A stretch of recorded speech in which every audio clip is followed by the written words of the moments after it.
Selamat siang semuanya. Eh, Kami dari kelompok pengujian sistem aplikasi web login register akan melakukan perkenalan terlebih dahulu. Saya Titani dengan NIM 672017-148, ada Junio 672017-218, Monik Jihan Perbawati 672017-244, Ruspika Rahardika 672017-214, Fitri Oktavia Sari 672017-253. Kami akan mempresentasikan proyek pengujian sistem kelas B yang dibimbing oleh Pak Supriyadi. Walaupun kita jauh jauh-jauh, tapi kita tetap melakukan pendekatan melalui jaringan ini ya. Semoga tetap semangat dan stay safe ya teman-teman. Tetap mematuhi protokol kesehatan bagi kita semua. Oke, kita langsung mulai presentasi. Yang pertama kita akan menggunakan Gmeter toolsnya. Yang pertama kita nambahin trade groupnya dulu sebagai user, trade group. Nah, lalu kita akan menggunakan nambahkan konfigurasinya dulu nih dalam trade group. Number of trade itu adalah banyaknya user. Kita akan mencoba masukkannya dengan value-nya 10. Lalu ramp up period adalah waktu per second-nya. Lalu kemudian kita tambahkan juga HTTP request dalam trade. Nah, kita di sini konfigurasi juga nih. Pertama protokolnya HTTP, lalu localhost, lalu kita nyari path-nya masuknya kemana agar dia nggak nyasar kan. Kita kan konfigurasikan, kita menghubungkannya.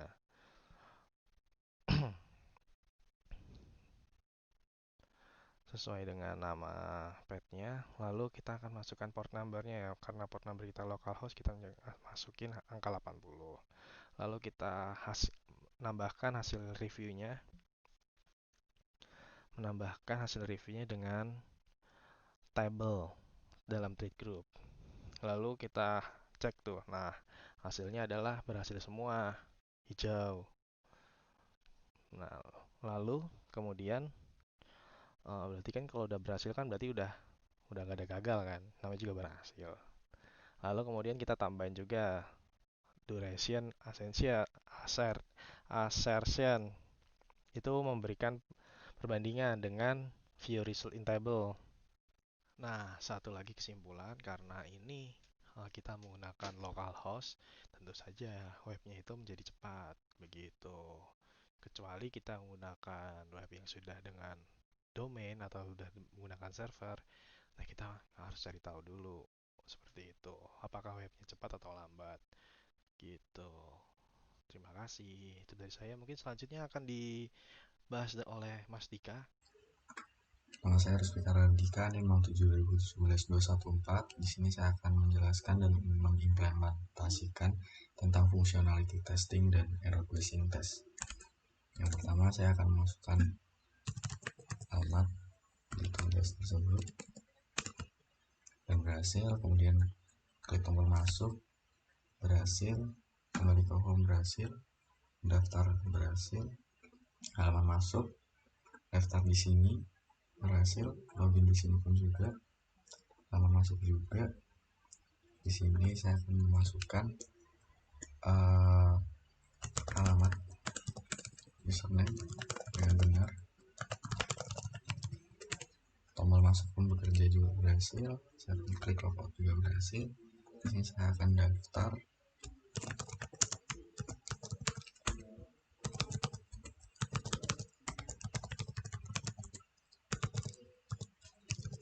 Dan tombol daftar berhasil.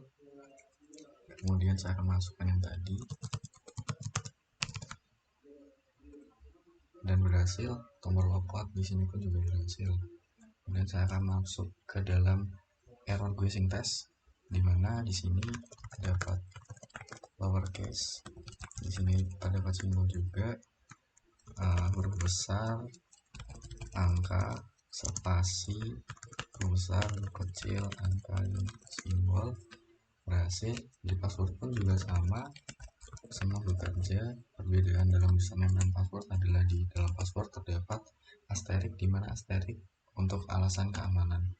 Di sini saya juga akan mengetes huruf besar, huruf kecil, simbol, angka, dan spasi tentunya juga berhasil. Username juga besar kecil, angka, spasi, dan simbol berhasil. Kemudian di email berhasil, nomor simbol dan besar kecil. Di password tidak terpasang juga kecuali yang lainnya, karena di password untuk alasan keamanan. Perbedaan di sini adalah di dalam email harus memasukkan email dengan benar, yaitu dengan semisal @gmail.com, @dan.com, harus memasukkan email seperti email biasa dengan benar. Terima kasih, mungkin cukup dari saya dalam functional testing dan error guessing test. Terima kasih. Saya Junior Cesar Delano dengan NIM 672017-218 akan menjelaskan tentang white box, unit testing, dan sistem testing.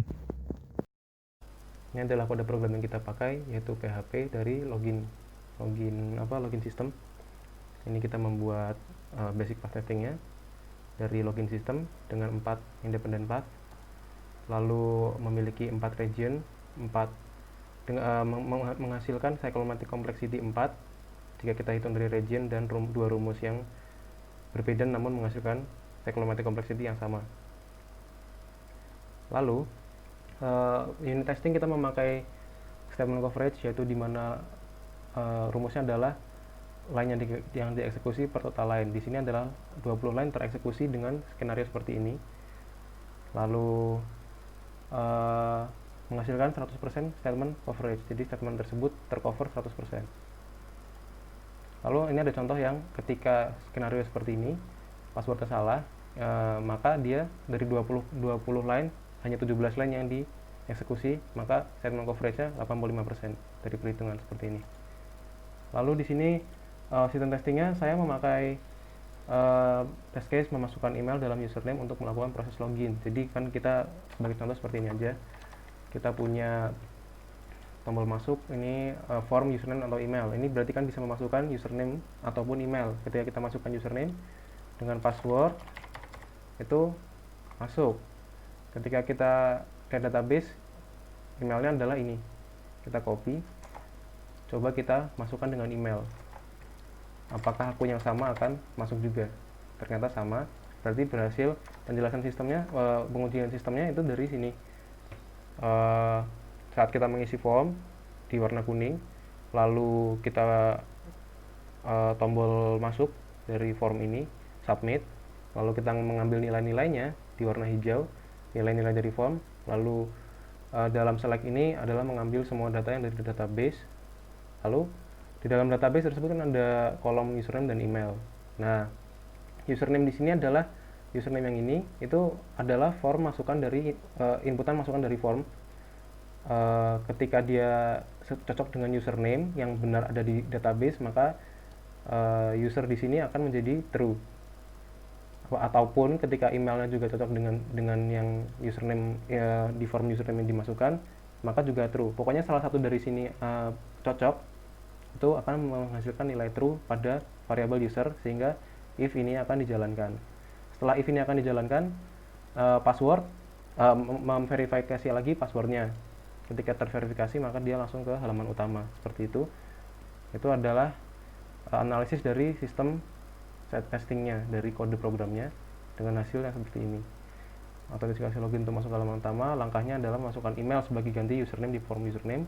Hasil yang diharapkan adalah berhasil masuk ke halaman utama dengan hasil yang benar. Saya Monijian Perbawati NIM 67/2017-244 akan menjelaskan skenario testing pada whitebox. Whitebox skenario test logic functionality. Test case-nya itu pertama periksa perilaku sistem ketika username atau email dan password yang valid dimasukkan. Kita buka web, di sini kita klik masuk, terus di sini ada form username dan password. Kita buka database, di sini ambil salah satu, copy, langsung kita buka juga. Kita udah bikin password dan nama, kita masukkan 1 2 3 4 5 6 7 8, klik masuk. Di sini juga udah terset juga nama yang sesuai database. Test case pertama itu halaman login juga terbuka, itu berhasil, input bisa dimasukkan berhasil, user berhasil login, dan muka halaman utama juga berhasil.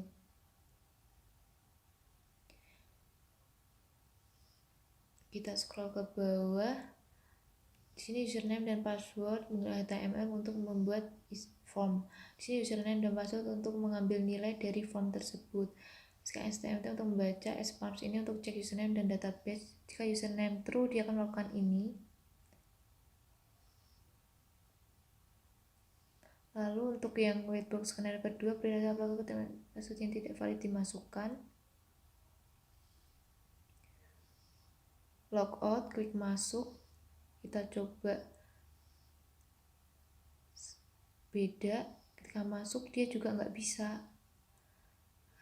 Test case kedua itu yang terbuka berhasil, info bisa dimasukkan berhasil, user gagal login berhasil. Kalau di SPARS ini username salah, berarti tidak bisa, dia harus null, false. Dan kalau salah satunya bisa pakai email juga, kalau pakai email juga bisa. Terus yang ketiga, periksa perilaku sistem ketika username dan email valid dan password yang tidak valid dimasukkan. Di sini formnya bisa masukin email, jadi username dan email tuh bisa sama-sama dua-duanya. Kita masukin password yang salah, klik masuk nggak bisa karena passwordnya salah. Di sini halaman login terbuka berhasil, info bisa dimasukkan berhasil, user gagal login juga berhasil. Username dan email tadi kan emailnya tadi juga bernilai true, harus dicek dulu kan. Kalau true, jika passwordnya verifikasi, dia akan lanjut, tapi tidak ternyata. Lalu periksa perilaku sistem username atau email password yang dibiarkan kosong dan dimasukkan. Nah, lalu kita buka webnya, tidak bisa masuk karena kosong, sama-sama kosong. Ketika kosong tidak akan, statementnya tidak akan jalan. Tes keempat seperti ini hasilnya. Saya Fitri Oktavia Sari dengan NIM 672017-253. Saya akan menjelaskan topik yaitu user acceptance. Selanjutnya user acceptance test. Terdapat persyaratan pengguna yaitu sistem berjalan dengan benar secara keseluruhan, tampilan user friendly, notifikasi pengecualian apabila ada kesalahan, lalu privasi aman dalam password. Sistem berjalan dengan benar secara keseluruhan, diterima 5, ditolak 0. Tampilan user friendly, diterima 4, ditolak 1. Notifikasi pengecualian apabila ada kesalahan, diterima 0, ditolak 5. Privasi aman dalam password, diterima 5, ditolak 0. Persentase kepantasan sistem sama dengan jumlah vote diterima per total vote penguji dikali 100%, sama dengan 14/20 kali 100%. Hasilnya 70% memenuhi syarat. Kesimpulan dari sistem ini belum memenuhi 85% persyaratan, sehingga belum dapat dibilang memenuhi syarat.